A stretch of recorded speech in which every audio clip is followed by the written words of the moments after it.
Joining me on the podcast today is a man who has literally dedicated his life to the game of rugby.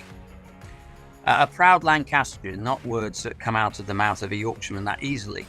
His playing days began at Fylde, which laid the foundations for an impressive international career. He went on to captain England 21 times, leading his side to a famous Grand Slam in 1980. That same year, he also led the British and Irish Lions to South Africa. And whilst his playing career may have been cut short in 1982, his dedication and commitment to the game he loved was really only just beginning. In the years since, he's played an instrumental role in the game's governance and growth, with administrative roles at the RFU, the Lions, and since 2016, as the current president of World Rugby. Not to mention my captain on Question of Sport. His service to rugby was recognised in a New Year's Honours List, where he was awarded a GBE, one of the nation's highest honours. So it gives me immense pleasure to welcome my good friend, Sir Bill Beaumont, to today's podcast. Bill, welcome. Thank you very much, Seb, for that welcome. I feel very humble, especially coming from somebody like you. So really appreciate that. Thank you. Well, Billy, I think it was one of my old lecturers. You might have even known them at Loughborough. It was Jim Greenwood, actually, many years ago. Yeah. A great coach, great Scottish coach. Oh, fantastic guy. And it was Jim that always made the observation to young students that you only ever reach perfection on your CV. Yeah, that's right. And most people have found out with me. Right, let's get into this, and it is inevitable. I'm going to start from the beginning a bit, but what I'm always fascinated, Bill, with is as much about the influences on the people that agree to come into the hot seat on my podcast as I am actually subsequently about what they went on to do, because I think the two are inextricably linked. And I'm a great believer that we're all shaped by some pretty indelible factors. There's geography, there's landscape, there's family, there's friends, there's education. And with you, when I look at all those ingredients, there does seem to be a sort of suffusion of all of those things that has sort of created what you are and what you became through rugby and obviously beyond that. So tell me a little bit about your background, because obviously the North is an important element in your life, the geography clearly, and a very, very close family and a family business as well. Yeah, well, actually, my love of sport came from both my mother's side and father's side. Mother's side were largely cricket. My uncle played county cricket. He was the last amateur captain for Lancashire way back in the early 60s, and that side of the family was all cricket. But my father's side was the rugby. Now, my father was educated in Blackpool at Blackpool Grammar School. His father, my grandfather, taught there, and he was the rugby coach for the first year's schoolboys when they came to school. He was their first rugby coach. So that's my love of rugby really came from the father's side, and then played at school. And then when I was 17, 18, I joined the local rugby club, Fylde Rugby Club, which my father had played for, and subsequently my sons had played for and grandchildren played for. So that's my home of rugby. It's a local rugby club that now, when I played, we were a pretty decent team. We wouldn't have been up with the Leicester of this world, but we were up there. We were pretty good. I think the one thing that really attracted me to the game was the people involved in it. I just felt really, really comfortable in that rugby environment. And I think what was a great thing, and it probably still happens in over 95% of all rugby clubs, all clubs of all sorts, whether it's a local football team or what have you, that dressing room is a unique place, because as an amateur sport, and you would have seen this all your career, you had people from different walks of life.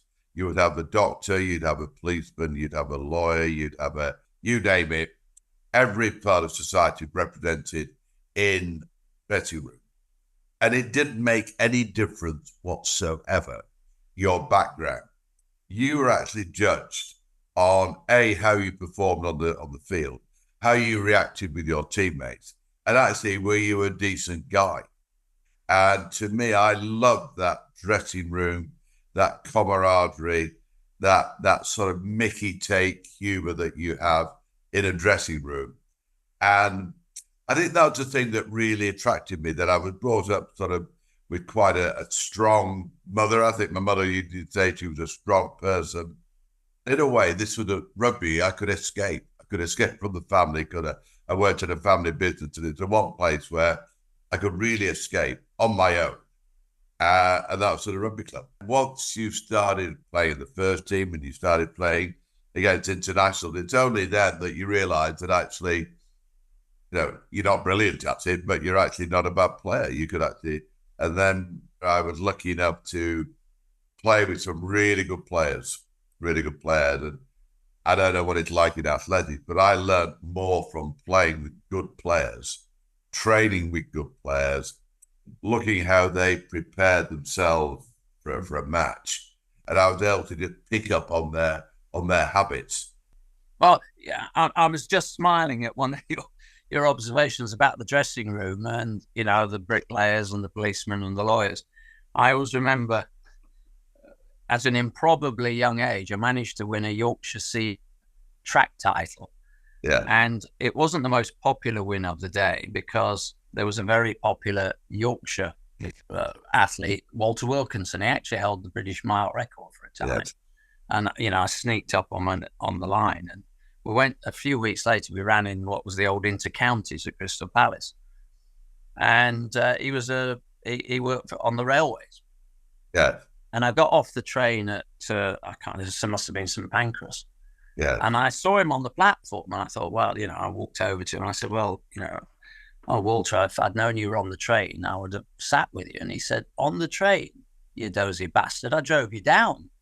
And he was off to, he was competing that evening. We were both competing for Yorkshire that evening. And that was the background. But look, I'm interested in one element here, because amongst those balances, and look, I absolutely recognize the continuum through so many careers is the support and love of families, and often the love of the sport is engendered through a family. But you, of course, were balancing in your early days as a rugby player. You're also balancing a full-time job in the family business. That can't have been easy.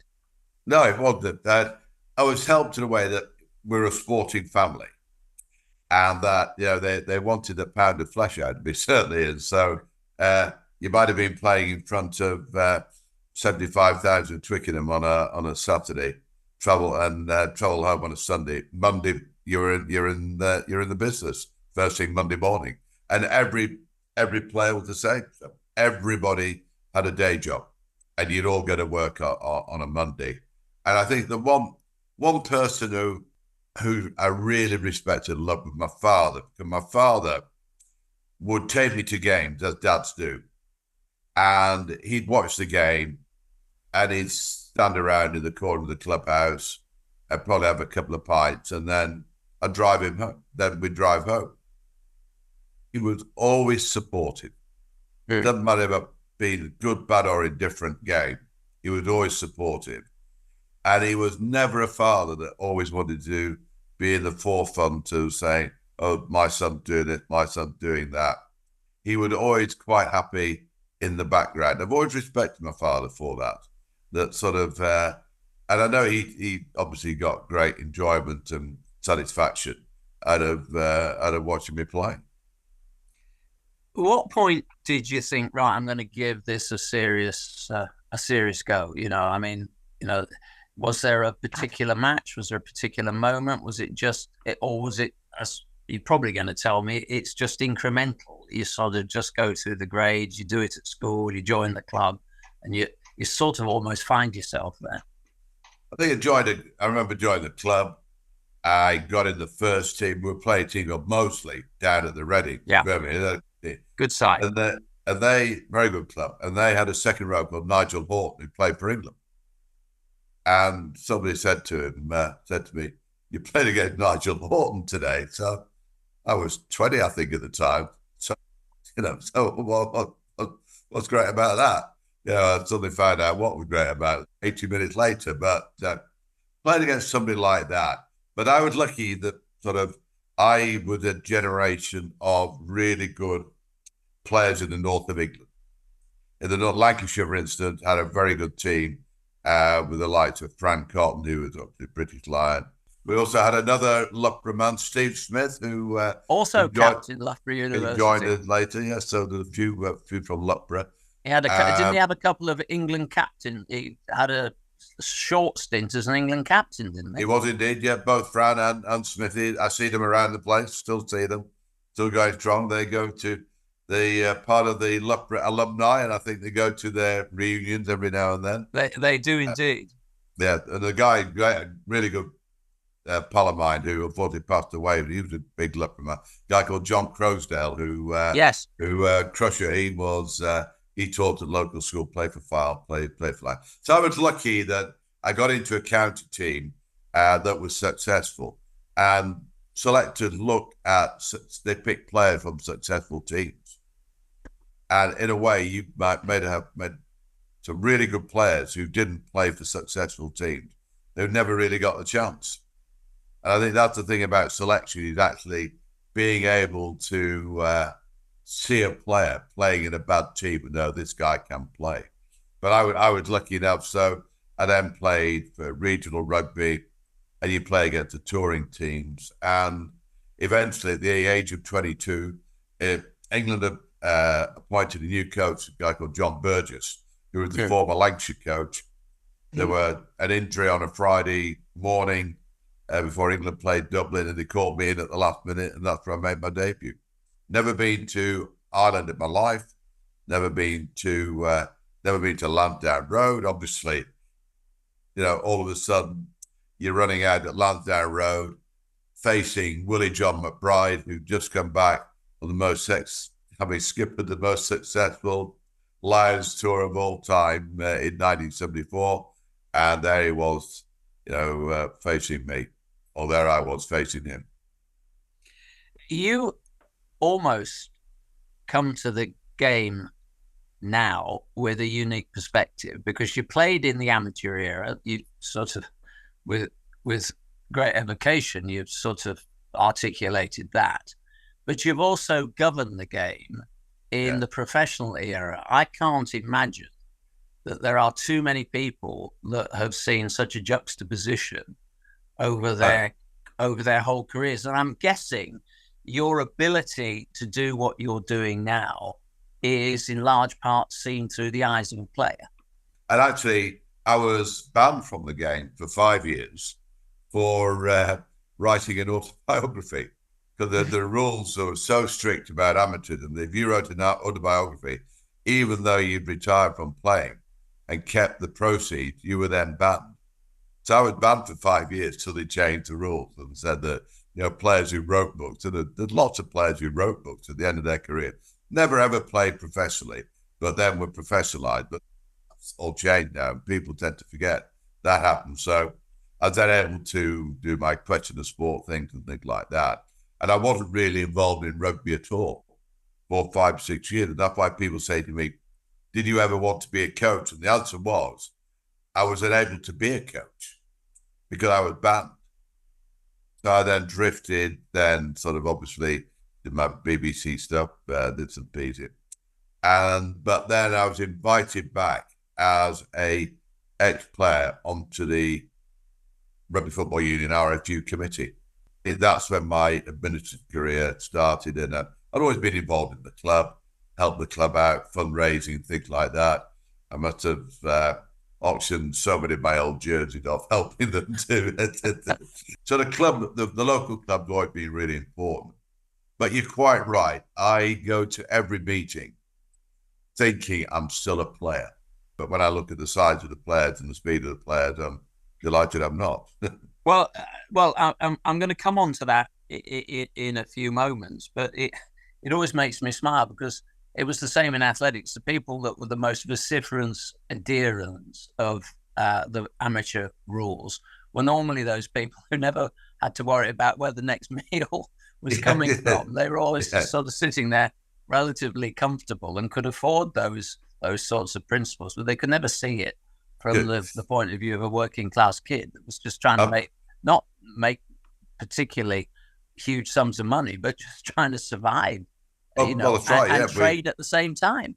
Yeah, we didn't sort of live Henry and I, when we got married, a lavish lifestyle. We went on camping holidays and all that sort of stuff. Yeah. Wasn't going to Dubai. Wasn't going to Dubai for a weekend, and that's I can assure you of that. Look, you actually led me nicely into the one element you just talked about a few moments ago, because you talked about looking at the size of the players now compared to your era. And I was watching some, we probably all saw the lovely footage of Barry John the other day. The black and white stuff. Yeah. I mean, he was a skinny kid. He looked a bit like, when he was off running, he looked a bit like a 400-meter runner. I mean, he really. Yeah. But I'm guessing that the game has now become physically a whole heap more demanding.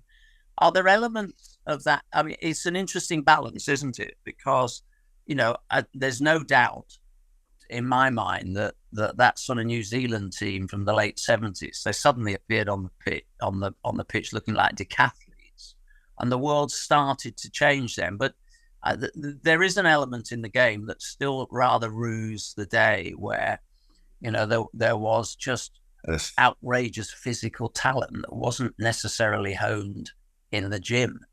I think it is a challenge for the sport that unless you are big, you are not going to be successful. And we've always had this, that the game is for all shapes and sizes. At the community level, it is. And let's remember that 98% of all rugby is played at the community level. The elite level, I think players are actually getting slightly smaller now in certain teams.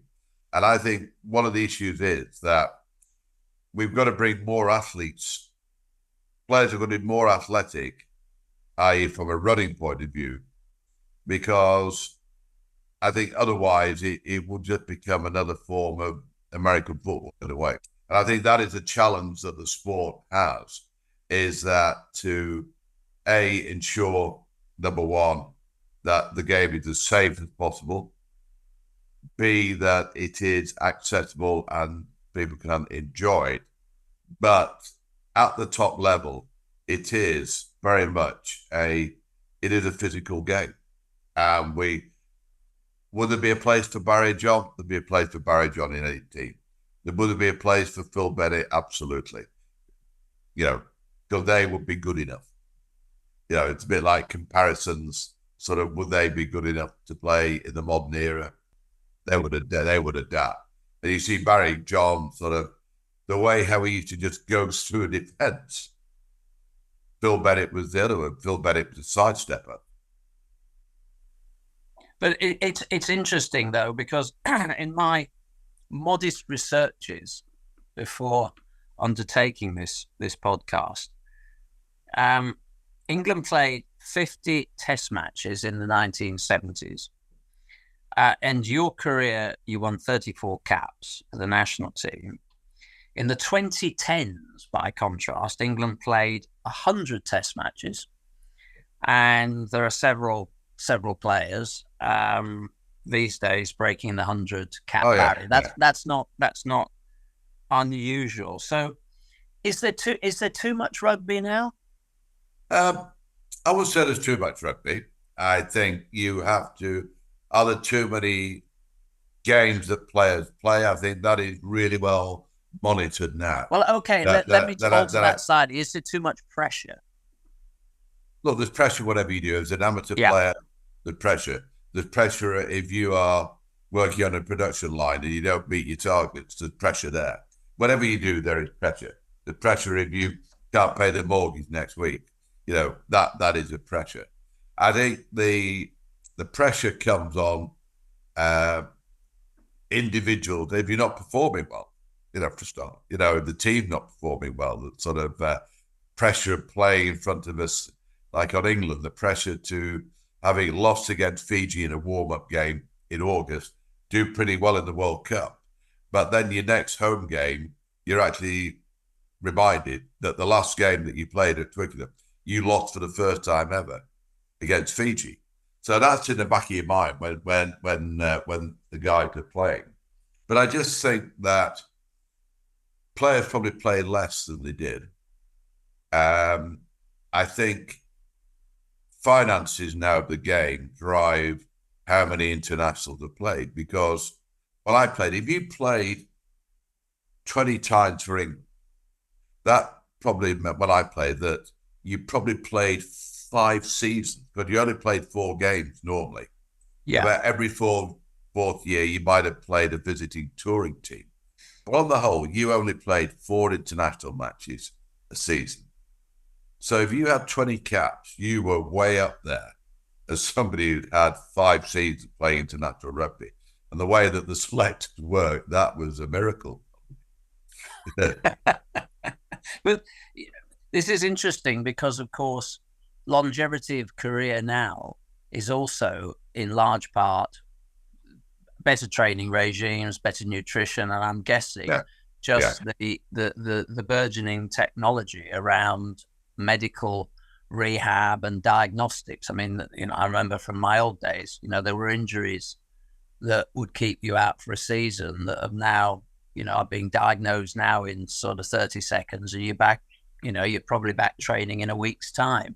It's just a very different era. Absolutely. And I think it's paramount that we're always at the cutting edge and leading edge of medical science to help our athletes. And I think that the players are well looked after. They are the assets. Yes. And you want to make certain that you look after your assets. I'm guessing the other area that we're all, now dealing with in a much more profound way, and I think probably you and I would accept that actually it's a good thing, and that's the mental health element. You've had the Wayne Barnes, Owen Farrell, but you've got 2 challenges here that I noticed have seemed to have come together at the same time, because you've got the mental health issues, stepping away from the game for a little bit, but then you've got that pernicious, horrible stuff that appeared online attacking them. So again, it's an element that we've had to deal with at World Athletics, because a lot of our competitors end up at the wrong end of that stuff, particularly the women in the sport. And I know this is something that you particularly homed in on at World Rugby. Well, without doubt. And I think it's easy for people now to have access to social media, where all you have to do with a flick of a phone, is send out some comment, and you might have hundreds of thousands of followers, and that goes viral. It's quite an easy thing to do, isn't it? I just think, for instance, we cannot have and tolerate any abuse towards, let's say, Wayne Barnes and a match official who, it's absolutely appalling that. And we will support our match officials to the end, because if we don't have any match officials, we don't have a game. It's as simple as that. And the standards that we have to set starts with my grandchildren playing mini rugby, and on the touchline, behaviour on the touchline is equally as important with parents, that they have to respect that whoever's got the whistle, then they're doing a mini rugby, or up to one plays soccer as well. And then, to me, totally abhorrent that a man like Owen Farrell, who has played over 100 times for England, is the England skipper, should have to put up with a torrent of abuse from people who probably don't really understand him or understand the game. And not acceptable. It's not the standard that we have in sport. I'm not in sport for that. I'm in sport to encourage more people to enjoy our sport, to get the benefits out of our sport, and not to spend half the time having to sort of defend, well, I don't defend people, just sort of encourage people not to come out with ridiculous things about match officials and players.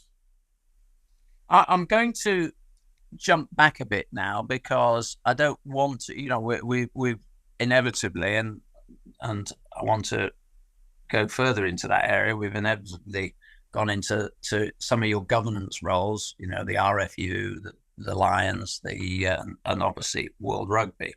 But I don't want to leave your playing career too far behind because It's a long time. It's a long time ago, that, mate. well, don't worry, Bill. We're sort of the same vintage. I don't want to carbon date either of us, but 1980 was a big year for me, but it was probably an even bigger year for you, given that you managed to break the stranglehold of Welsh rugby. Yours a bit bigger, I think. Tell me about 1980. That was a big year. 79, 80 that we Yeah. played in the North of England team that played the All Blacks, touring Kiwis at Otley. And I looked around, not often that you with a really good bunch of mates that you trust implicitly on the field. And I looked around that dressing room that day, and there were 5 England captains, 4 myself, and 4 former England captains in that team, future England captain in that team. And you just look around the dressing room, they're all mates that you played with for a long, long time, and thought, we're going to win this match. Not often you do that against New Zealand, you think, actually, we're going to win this game. And we ended up winning it. I've never been ever so confident, not cocky, but I'm just confident we were a better team on the day. And that, doesn't happen against New Zealand too often. Then we played them the week after with England, and the selectors picked a totally different team. We got beaten by a point. But then 1980, the Grand Slam season, culminating beating Scotland at Murrayfield, and then going on to capture the Lions in South Africa. Do you think the Lions tour now means as much as it did to you in 1980? I think for a player, yes. I think for countries, probably not, because there were no World Cups then. Yeah. And now I think all teams gear up in a 4-year cycle towards a World Cup. I think from a player's point of view, and also a rugby supported point of view, then the Lions is so important. And it's something that's been going since the 1880s. And it'd be easy to say, oh, let's do away with it. But it is a tradition, and as a player, you want to play international rugby. Then you want to be picked for the Lions. And then when you're on the Lions tour, you then want to be selected for the test team. And to me, it was, nothing will beat playing for England. Running out of Twickenham, captain in England, to me, is the highest accolade that you can get. But then to captain the Lions for the best of the 4 countries and try and get a group of players together to win a series is very difficult for the Lions. Not easy. I know that they're already sold out for next year on the tour to Australia. 3 test matches, Brisbane, Melbourne, Sydney. I think they're sold out already. Will you be going? I'll be going, yeah. There's a uniqueness about the Lions. And of course, we've got the Women's Lions Tour in 2027. That must be also helping grow the game. Well, that's the inaugural Lions Tour, the first time that they've had it, and that's quite right. And I think talking of women's rugby is the fastest growing form of our sport. I was lucky enough to be in New Zealand last year for the final of the World Cup down there. We've got the World Cup in England in 25, opening game, bank holiday. And that's an expanded tournament, isn't it? Expanded, yeah. There's 16 teams in it now. Opening game is bank holiday Monday, the Stadium of Light. I'm hoping to get over 45,000 as a sellout there for the opening game in Sunderland. Removing your global hat for a moment and very, very firmly taking a view through your own home nation, do you think that England is readying itself for its Lionesses moment here in rugby? Oh, without a doubt. I went to the Six Nations game last year in April, Twickenham.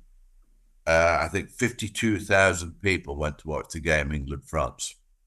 It was a great game of rugby. England were leading by 30 points at half-time, got into the final play of the game. France could have won it. It was an unbelievable game of rugby.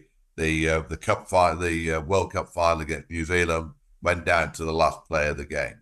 So certainly, England will be favourites for the tournament, playing at home, and the expansion and interest now in women's rugby is absolutely phenomenal. It's interesting that actually the discussion we started on the World Cup is actually about the way I guess it's instructive that it's about the women's game and not necessarily just starting where I thought we were going to start, which was, of course, the recent Rugby World Cup in France. Give me your reflections on that, because from an outsider's point of view, that looked, from beginning to end, that looked like a triumph for the tournament. It was. Well, as you know, the French are great hosts, great rugby nation, Yeah. unbelievable rugby nation. I think the only disappointing aspect about it, we couldn't really do anything as an organising body, was that we had to make the draw. Yeah. For the pool draw 2 years in advance, because the French authority, to be fair, they need to know what teams, whether are England going to Marseille or sort of Ireland the security going to implications are profound. It's South Africa obviously won it anyway. They were seeded 1. England was seeded 2 at the World Cup, but their seeding, probably their ranking, would have been probably 7 or 8 or something like that. For the actual ranking at the commencement of the tournament. And so it ended up that it was slightly unbalanced in a way where you had New Zealand, you had France, you had Ireland, you had South Africa, and Scotland, all in those pools. But having said that, you've still got to beat everybody to get to the final, haven't you? And to think of South Africa, was it 2 games or 3 games by a single point? Yeah.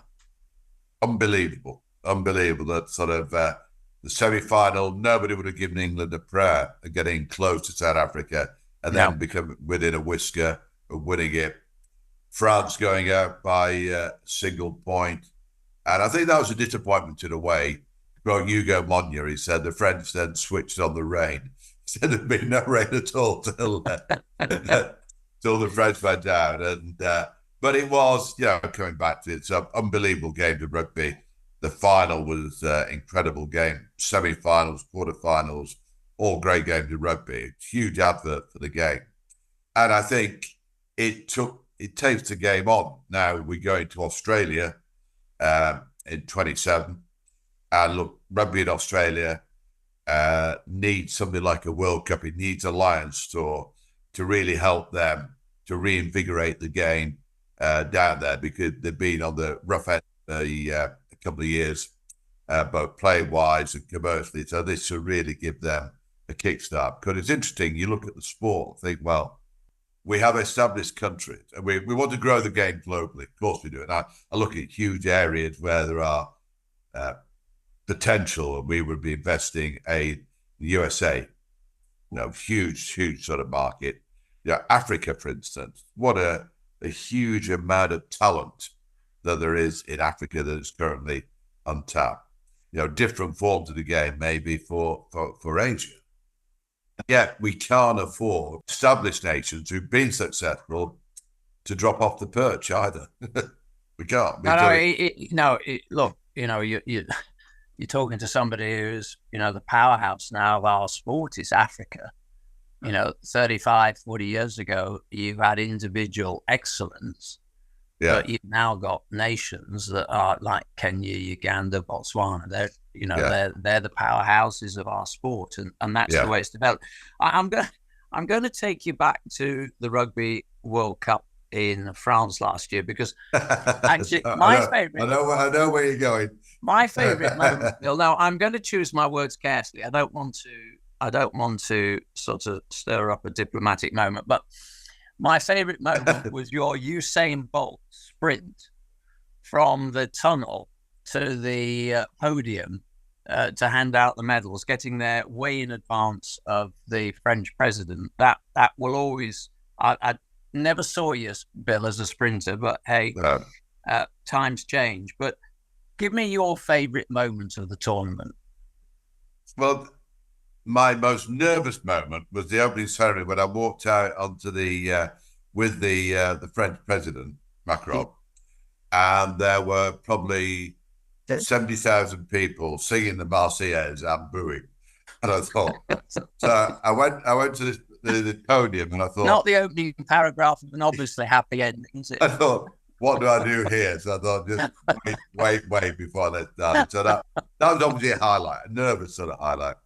I think, obviously, as an Englishman, watching England play against Argentina, who I thought England managed the game brilliantly with 14 players, which, and I think the semi-final, the quarterfinals, where you had,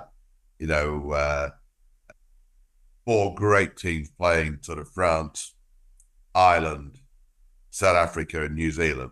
Those quarterfinals in Paris were probably the two best games of rugby the whole tournament. And then just the efficiency of South Africa, how they go about playing the game of rugby, you have to admire, how their stoicism and their sort of, they must have a really strong mental attitude, how they play their game. Nothing sort of phases them. And in the end of the day, if you win those games, then you pick up the trophy. I was the recipient of some of your hospitality, Bill. I will declare that straight away. But no, we enjoyed you being there as well. It was a fabulous tournament, and I didn't actually have that far to come because our World Athletics headquarters are in the south of France anyway. So it was actually nice to be able to go to rugby on the train for a change. You talked about the globalizing the game and wanting to develop continents that may not be that familiar with the game, and I'm guessing the shake-up of the global calendar, the two-tier approach, and we did witness actually in France the emergence of the Portugals and the Chiles. I mean, this is moving in the right direction, but I'm guessing the reconfiguration of the global calendar is a large part of that. Yeah, look, we're now going to have this Nations Cup, whether it's going to be all your fixtures, whether it's in the Six Nations or the Rugby Championship, they all count. And what it will do, it'll give the chance of the likes of Chile, Portugal, Tonga, Samoa, to play at a higher level.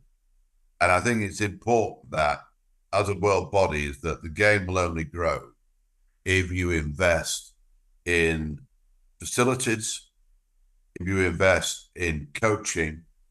Because if you don't have those, then you're just going to stagnate. And it'll be the same old, same old. So to watch, unbelievably, sort of the way how Fiji play, for instance, to go and watch Portugal run sort of how they played is great for the game. And there's different ways that we can grow the game, that we could have in some areas via sevens. I think sevens is a great vehicle to get people starting to play the game, to understand the game. So I think we've got a new 7 series now there that is proved to be really successful for men and women. We've got a Women's World Cup, so you've got extra countries coming to that. And we're going to expand the World Cup, the more countries, 24 teams going into Australia.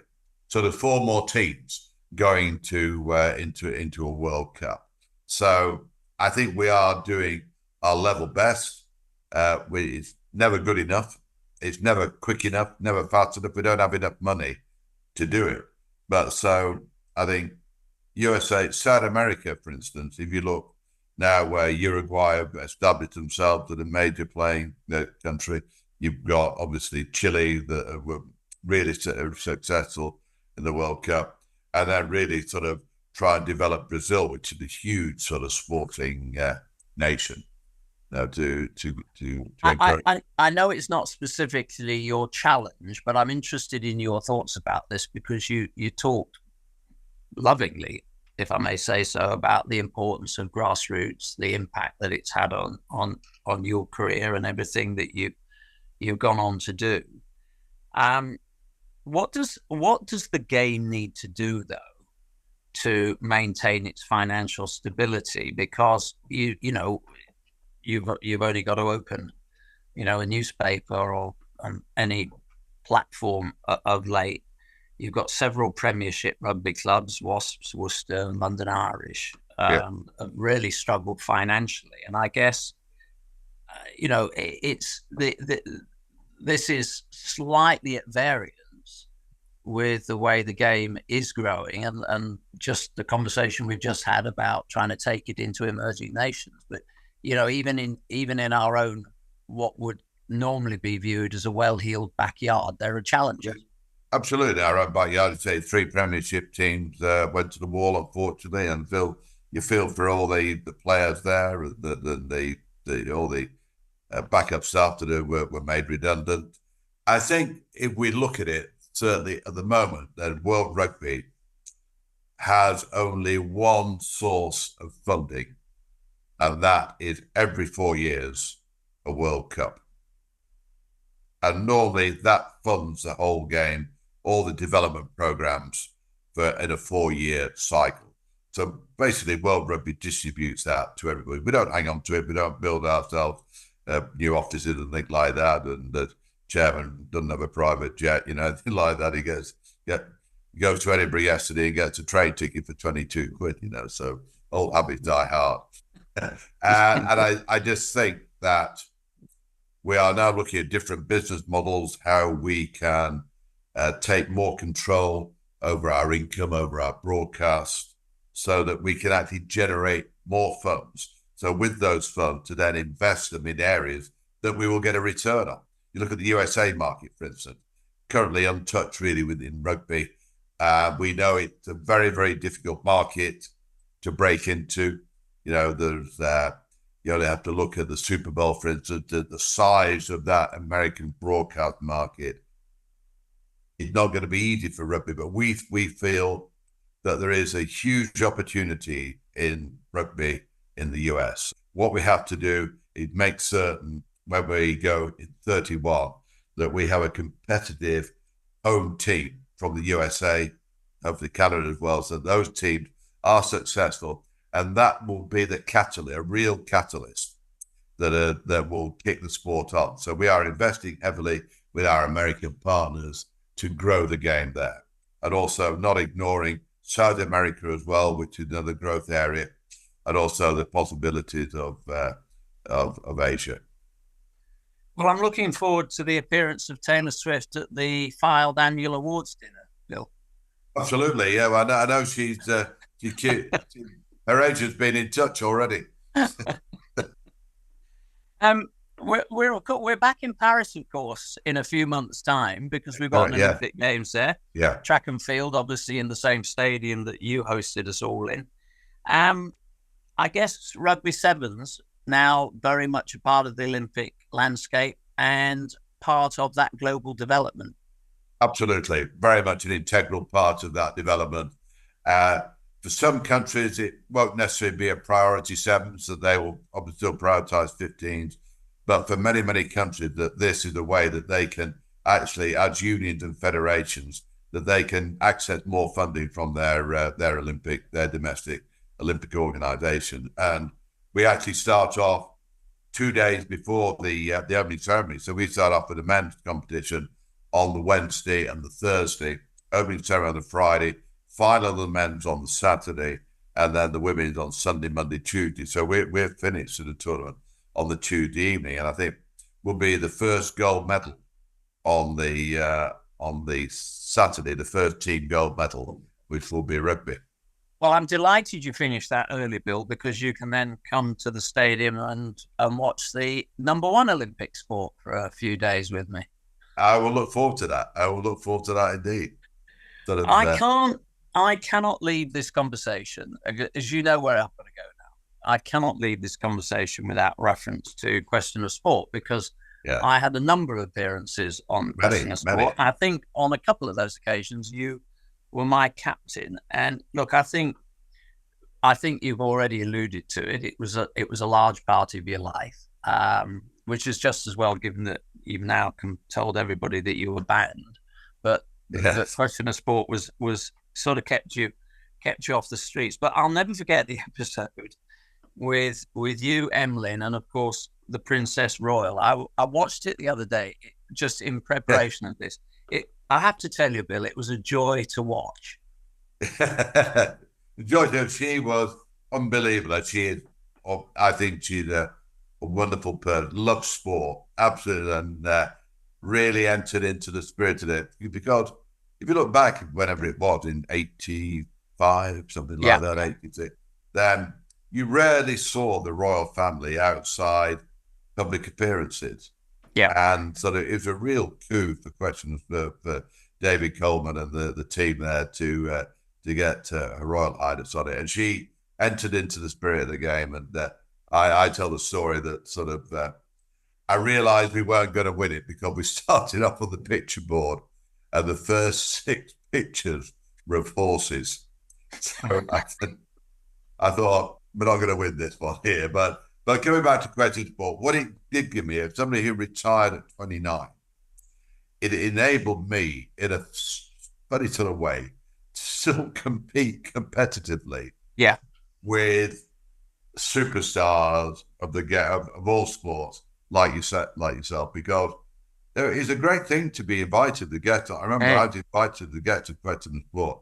Well, crikey, I've made it here to get on Question Sport. You thought you'd come of age?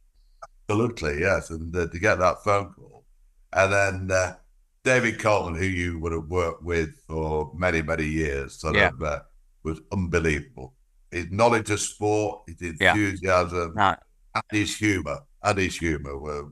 Yes, his humour didn't always come out on the athletics commentaries, but actually he was a very, very funny guy to spend time with. Sorry that it's been scrapped? Very sorry. Yeah, very sad. I think it's end of an era. I think, look, the BBC obviously have got challenges regarding sort of content and things like that now. And whereby when we were lads, everything was on the BBC, wasn't it? Whether it's the horse race, the soccer matches, and FA Cup, you name it, the cricket, athletics, everything was on the BBC. So they had a huge archive of sort of that they could always go back to. And I think it is an end of an era. And it is sad because in my opinion, they moved away from the sporting aspect of it and tried to make it a bit too show busy.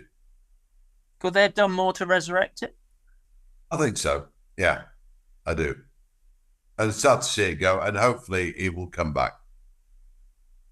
Yes, I think there's scope for it, certainly. Yeah, and I think there's the demand for it. I could go on, Bill. I think it's probably pretty evident. I could go on nattering all day, but I'm conscious that you've already been very, very generous with your time. Let me try and pull the knitting together, as they might say in our part of the world. Yeah. Chairman of World Rugby, chairman of the RFU. Yeah. British and Irish Lions tour manager, British and Irish Lions captain, England captain, businessman, husband, father of 2 rugby playing sons, most recently a Knight Grand Cross of the Order of the British Empire. It's a bit like glugging your way through a quart of cream, but I am going to have to ask you this question. What are you most proud about? Well, obviously, family. You're proud of your family. You sort of Hillary 3 sons and what they achieved in life. I think if I look back, the proudest thing that anybody can, you can do, if you is actually representing your country. To me, to captain your country in a winning team at home is sort of something special, because it's only when you realise how much it means to everybody involved in the sport. In your sport, all they want you to do, they want to go to Twickenham see you play well, but really see you win. And to me, that when I look back is sort of my proudest moment, the play for England and being captain. You opened your remarks with something that struck me, and I'm going to repeat them. You said to me that you found yourself very, very comfortable in the rugby environment. Let me repay that compliment, because for any of us that have been in that rugby environment, thank you for making us feel so comfortable and making the game so accessible and understanding. Bill, thank you for spending the time with me today. Pleasure. And I look forward to joining you in Paris in a few months' time. For the #1 Olympic sport, Bill. Absolutely, yes. Bill, thanks ever so much. Okay, See you soon. all right, all the best to you. Cheers. Good luck. Thank you. Thank you. You've been listening to Extraordinary Tales in Extraordinary Times, brought to you by CSN